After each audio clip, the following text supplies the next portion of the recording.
Una empresa peruana viene enfrentando desde hace más de 10 años de manera judicial a una gigantesca transnacional, nada más y nada menos que la Pepsi-Cola. La empresa peruana considera que PepsiCo la llevó a la quiebra para de esa forma terminar de una manera anticipada el contrato de exclusividad de embotellamiento que ambas mantenían.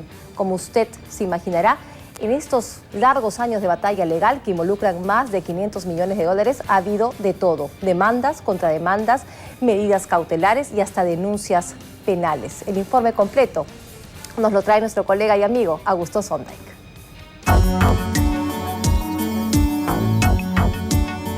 Esta es la historia jamás contada de cómo una sociedad perfecta se derrumbó. La batalla de la Compañía Embotelladora del Pacífico S.A., CEPSA, una de las empresas más exitosas de nuestro país, hoy enfrentada a la transnacional PepsiCo, sus socios de toda la vida, por más de 500 millones de dólares. Un juicio sin precedentes llevado a cabo en los tribunales de Nueva York. La demanda inicialmente es de alrededor de 340 millones de dólares. Posteriormente, a raíz de la elaboración de unas pruebas y de un replanteamiento del proceso, este monto se ha incrementado. Un proceso en el que, según una serie de indicios, la poderosa corporación internacional no habría tenido reparos en recurrir a jugadas irregulares en los tribunales de Lima. Un proceso que durante 10 años viene siendo truncado. Esta historia empezó el 6 de junio de 1952, cuando la Pepsi-Cola Company suscribe este contrato de exclusividad con la Compañía Embotelladora del Pacífico S.A., CEPSA. Un contrato mediante el cual solo CEPSA podía embotellar esta conocida bebida en el 80% del territorio peruano. Una cláusula especial, así como relevante en el contrato, establecía que el mencionado acuerdo no tenía fecha de terminación, salvo que se incumplieran algunos puntos específicos señalados en el documento.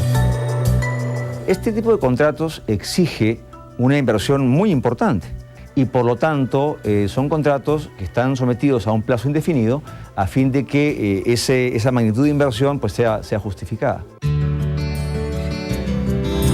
Durante casi 50 años, el contrato entre CEPSA y Pepsi gozó de una excelente relación y ayuda mutua. La compañía embotelladora peruana creció y llegó incluso a posicionarse cerca de su competencia, la colosal Coca-Cola. Tuvimos nosotros grandes relaciones con Pepsi, de mucha amistad y de respeto mutuo, sobre todo, entre una transnacional tan grande, tan poderosa, y un embotellador que para el Perú era relativamente grande, pero para el mundo una cosa muy pequeñita, ¿no? Fundada en 1952 por Enrique Heredia Alarcón, un iqueño de espíritu emprendedor, CEPSA fue por muchos años un referente de éxito comercial en el Perú. En los años 70, bajo la dirección de su hijo Constantino Heredia, se concretaron más inversiones. El número de plantas embotelladoras en provincias creció. En los inicios de los 90, el número de trabajadores superaba los 3,000, mientras sus ventas anuales eran de más de 100 millones de dólares. Lima, Peru, August 1952. CEPSA, Pepsi's newest bottling facility in Latin America, goes online. Todo marchaba bien hasta que de pronto empiezan a registrarse inesperadas movidas desde Pepsi. De un momento a otro y sin importar el contrato de exclusividad con CEPSA, la transnacional promueve que otras embotelladoras vinculadas contractualmente con ella, Riviera en el norte y La Frontera en el sur, invadan el territorio comercial de CEPSA con productos más baratos. Esta invasión llegó a tener más del 30% de la venta total de gaseosas de Pepsi, sí, más del 30%. La invasión de los productos fue oportunamente comunicada a Pepsi, la que extrañamente no hizo nada al respecto. Mirando hacia atrás, según CEPSA, con esas acciones, el antiguo socio empezaba a poner en marcha contra ellos una estrategia de demolición que entonces no entendía. Acá lo estamos diciendo claramente en el 97. Y le estamos diciendo que hasta el momento hemos perdido 12 millones de dólares por esta invasión. Que desde el año 95 le hemos escrito 25 cartas sin ninguna respuesta de ellos. Ahí está la relación de las cartas. cartas. Acá está. ¿Y a quién? ¿no? ¿Y no les respondía? No le respondía. No le respondía. La invasión le costó grandes pérdidas a Cepsa. Poco a poco la fueron quebrando. Los cimientos de esta exitosa empresa peruana se debilitaban cada día, mientras Pepsi solo observaba en silencio y esperaba.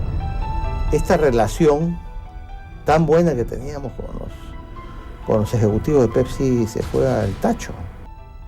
Desesperados, los Heredia no tuvieron otra opción que vender las marcas de su familia, las conocidas San Luis y Cola Inglesa, para salir de sus crecientes deudas.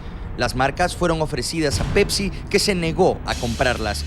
Finalmente, fueron vendidas a la competencia, Coca-Cola, la que pagó más de $30 millones por ellas.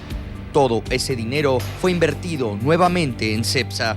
Pepsi seguía en silencio a pesar de que, según todo indicaría, el plan de terminar con el contrato interminable estaba en marcha. Tampoco les permitía, apelando entonces a la rigurosidad del contrato, salir al mercado con nuevos productos para competir. Pero ¿qué razones podrían haber motivado a Pepsi a destruir a un socio que durante 50 años había demostrado eficiencia y que en el Perú le generaba utilidades?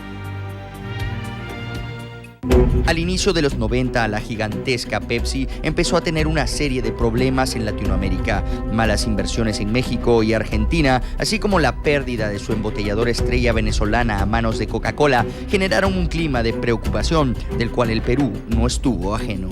Ellos querían hacer en 2 años o en 3 años lo que en su vida lo habían hecho a nivel internacional. Es ganar a Coca-Cola en ventas. Pepsi necesitaba crecer con fuerza para competir de igual a igual con Coca-Cola, y en la nueva estrategia de mercado ya no había espacio para sus viejos socios de Cepsa. Pero como tenían un contrato que no podían romper, se habría optado entonces por la estrategia de quebrarlos. Comienza a haber este problema, ¿no?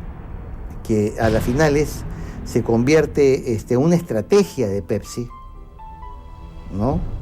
De realmente llevarnos a una posición de insolvencia. Panorama tuvo acceso a este documento confidencial que data del 20 de junio de 1997. Son una serie de conclusiones que hace el Departamento Legal de PepsiCo sobre la situación de Cepsa en el Perú. Entre las conclusiones a las que llegan los abogados de Pepsi, consideran que la terminación del contrato sería un riesgo para la corporación. Más abajo, sin embargo, convenientemente aconsejan esperar la muerte lenta de esta empresa en un frío cálculo corporativo, sin importarles la larga y próspera relación que los unía a Cepsa. Los hechos desfavorables para sus intereses, continúa el documento, son que en 1993 fue nombrada mejor embotelladora de Pepsi en Latinoamérica. En 1994, mejor embotelladora de 7-Up en el mundo. Ese mismo año, el fundador de Cepsa, Enrique Heredia, había sido incorporado al Salón de la Fama de Pepsi, o como ellos lo llaman, el Hall of Fame. A mi padre se le nombra dentro del Hall de la Fama de Pepsi, que ese es un reconocimiento que a poquísimos embotelladores se le da en el mundo, a poquísimos. En el segundo punto de esta lista aceptan de hecho que su socio en el Perú, ya sin contrato, quedaría finalmente sepultado, una conclusión lapidaria. En este documento confidencial, PepsiCo reconoce también en blanco y negro que en los Estados Unidos los contratos indefinidos nunca son terminados de esta manera. A pesar de la puesta en marcha de todas las maniobras de Pepsi recogidas en el documento confidencial, Cepsa trataba de sobrevivir hasta que el 12 de marzo de 1999 Cepsa recibe una carta severa.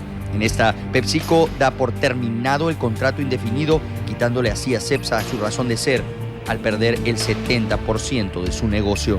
Y a partir de ese momento suspendió la venta de concentrado y colocó a la compañía en una situación de estar fuera de sus negocios. Con lo cual la condujo inexorablemente a la insolvencia. Ellos nos desfranquician a través de un documento que es totalmente equivocado de A hasta la Z. Contactamos a los abogados de PepsiCo en el Perú, Víctor Marroquín y Guillermo Castañeda, para que den su versión sobre este caso, pero prefirieron no hacer uso de su derecho de réplica. Esta es una lucha de David y Goliat.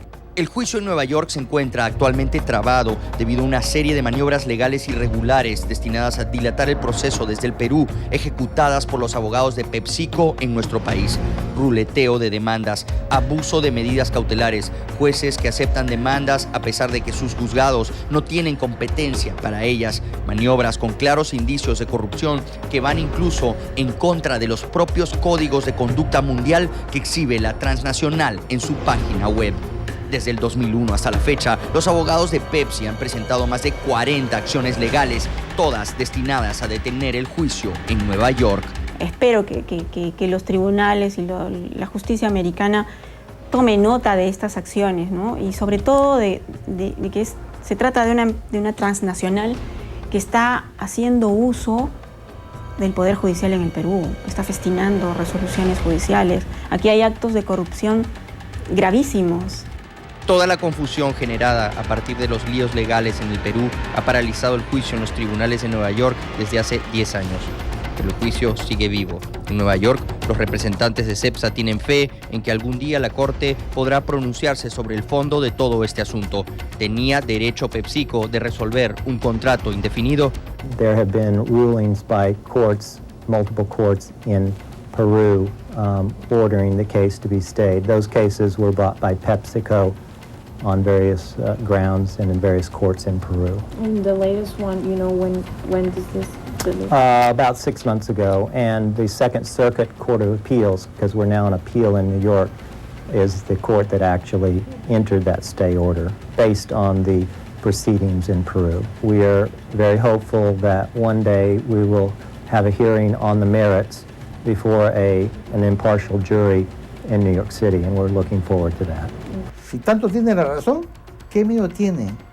De sus propias cortes. No estamos hablando de las cortes peruanas donde nosotros vivimos. Estamos hablando de las cortes americanas donde Pepsi-Cola vive.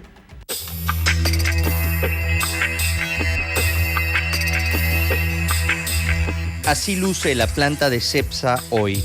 Las máquinas obsoletas yacen entre el polvo y el silencio. Cuando CEPSA era embotelladora de Pepsi en Lima, tenían entre el 14 y el 23% del mercado. Ahora Pepsi tan solo tiene el 6% en Lima.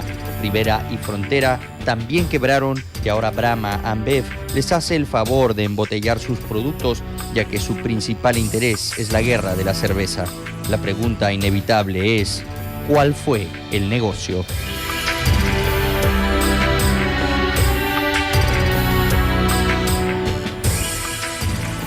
Como se ha señalado en el propio informe, se solicitó la versión de PepsiCo, quien declinó la invitación y se limitó a enviarnos información por escrito que no aclara el fondo del asunto. Esperamos que este proceso, luego de tantos años, concluya y que no existan más dilaciones. Como lo hemos sostenido desde el primer programa, justicia que tarda no es justicia. Tenemos que hacer una nueva pausa, pero más adelante todo sobre el panorama electoral, así que no se